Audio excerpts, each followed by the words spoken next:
بسم اللہ الرحمن الرحیم۔ السلام علیکم۔ آج ہم تفصیلی بات کریں گے اسٹیرائڈز کے نقصانات پر اور دیکھیں گے یہ ہمارے جسم میں کیا تباہی مچاتے ہیں۔ ویسے تو بہت سے لوگوں نے اسٹیرائڈز کے بارے میں سن رکھا ہوگا، مگر ان کے نقصانات کے بارے میں شاید ہی کسی کو علم ہو۔ یوں تو نیچرل اسٹیرائڈز ہمارے جسم میں ہی بنتے ہیں اور اسٹیرائڈز کا شمار ہارمونز میں ہوتا ہے جو اسٹریس اور خوف سے نپٹنے میں ہمیں مدد کرتے ہیں۔ ان نیچرل اسٹیرائڈز کو گلوکوکارٹیکائڈز کہا جاتا ہے، مگر لیبارٹری میں تیار ہونے والے اسٹیرائڈز جن کو سنتھیٹک اسٹیرائڈز کہا جاتا ہے ان کو بہت سے پرانے امراض کے علاج کے لیے استعمال کیا جاتا ہے، مگر یہ جتنا فائدہ پہنچاتے ہیں اس سے کہیں زیادہ ان کے نقصانات ہوتے ہیں۔ اس لیے صرف یہ تب ہی استعمال کرنے چاہیے جب ان کو استعمال کرنے کے علاوہ کوئی اور چارہ نہ ہو۔ بہت سے لوگ جانے انجانے میں اسٹیرائڈز کا استعمال کر رہے ہوتے ہیں، یہ جانے بغیر کہ ان کا استعمال آگے جا کر کس تباہی کا پیش خیمہ ہو سکتا ہے۔ اب دیکھتے ہیں اسٹیرائڈز کن ناموں سے مارکیٹ میں اویلیبل ہوتے ہیں۔ ڈیکاڈرون، ڈیلٹا کارٹل، ڈیکسا میتھاسون، بیٹنیسول، پریڈنیسولون، بیٹا میتھاسون، بیکلومیتھاسون ان ناموں سے ملتے ہیں۔ یہ ٹیبلٹس، انجیکشنز اور ٹاپیکل پریپریشن یعنی لگانے والی دوائیوں کے فارمز میں بھی اویلیبل ہوتے ہیں۔ حکیموں کی بہت سی دوائیوں اور کشتوں میں بھی اسٹیرائڈز کا خاصا استعمال کیا جاتا ہے، اس لیے وہ کافی نقصان دہ ثابت ہوتے ہیں۔ اب دیکھتے ہیں اسٹیرائڈز کا استعمال کہاں ہوتا ہے۔ یہ بیسیکلی اینٹی انفلیمیٹری ہوتے ہیں اور ہمارے جسم میں موجود ان کیمیکلز کو کم کرتے ہیں جو ہمارے جسم میں سوج کا سبب بنتے ہیں، اس لیے بہت سے پرانے امراض میں پرسکرائب کیے جاتے ہیں۔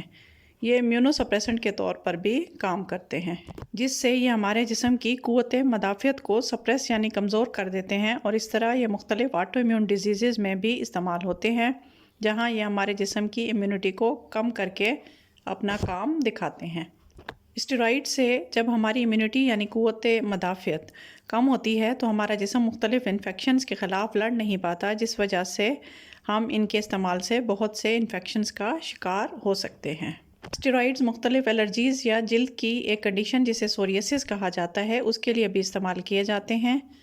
دمے جیسے پرانے مرض میں بھی اسٹیرائڈز استعمال کیے جاتے ہیں۔ کبھی کبھار ایتھلیٹس بھی اپنے مسل کی بلڈنگ اور اسٹرینتھ کے لیے اسٹیرائڈز کا استعمال کرتے ہیں۔ اب بات کرتے ہیں سائیڈ ایفیکٹس آف اسٹیرائڈز پر۔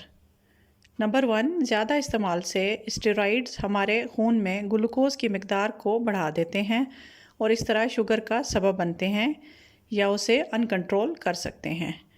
نمبر 2، اسٹیرائڈز کے مسلسل استعمال سے ہمارا بلڈ پریشر بھی کافی بڑھ جاتا ہے اور ان کنٹرول ہو سکتا ہے۔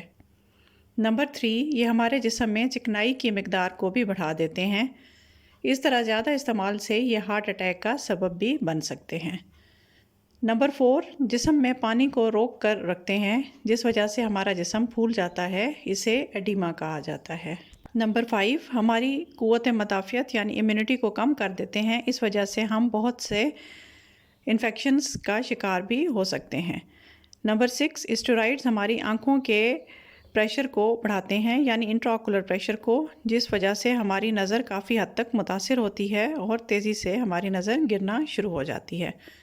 نمبر 7، یہ مسل اسٹرینتھ کو بھی کم کرتے ہیں جس وجہ سے پٹھے بہت کمزور ہو جاتے ہیں۔ نمبر 8، اسٹیرائڈز ہماری ہڈیوں میں سے کیلشیم کو کھینچ لیتے ہیں جس وجہ سے ہماری ہڈیاں کافی کمزور ہو جاتی ہیں، جسے اوسٹیوپروسس کہا جاتا ہے، اور اس وجہ سے فریکچرز کا سبب بھی بنتے ہیں۔ نمبر 9، اگر اسٹیرائڈز بچوں میں استعمال کیے جائیں تو یہ بچوں کی نشو و نما کو کم کر دیتے ہیں کیونکہ ان کے استعمال سے گروتھ ہارمون اور انسولین لائک گروتھ فیکٹر کم ہو جاتے ہیں جو گروتھ کے لیے بہت ضروری ہوتے ہیں۔ نمبر 10، اسٹیرائڈز ہمارے جسم کے مسلز میں پروٹینز کی توڑ پھوڑ بڑھا دیتے ہیں جس وجہ سے پرولونگڈ استعمال سے مسل میس کم ہو جاتا ہے، یعنی یہ مسل ویسٹنگ کرتے ہیں، جبکہ ان کے استعمال سے چہرہ بالکل گول جسے مون لائک فیس کہا جاتا ہے اور بیک پر بہت چربی چڑھ جاتی ہے جسے بیفلو لائک ہم کہا جاتا ہے، یہ مسائل بھی ہو سکتے ہیں۔ نمبر 11، ان کے استعمال سے ہماری زبان اور منہ میں سفید ایک موٹی سی تہ جم جاتی ہے جسے اورل تھرش کہا جاتا ہے، اور یہ بیسیکلی ایک فنگل انفیکشن ہوتا ہے۔ نمبر 12، یہ ہمارے دماغ کے انٹراکرینیل پریشر کو بھی بڑھا دیتے ہیں، جس وجہ سے سر میں درد بھی رہ سکتا ہے۔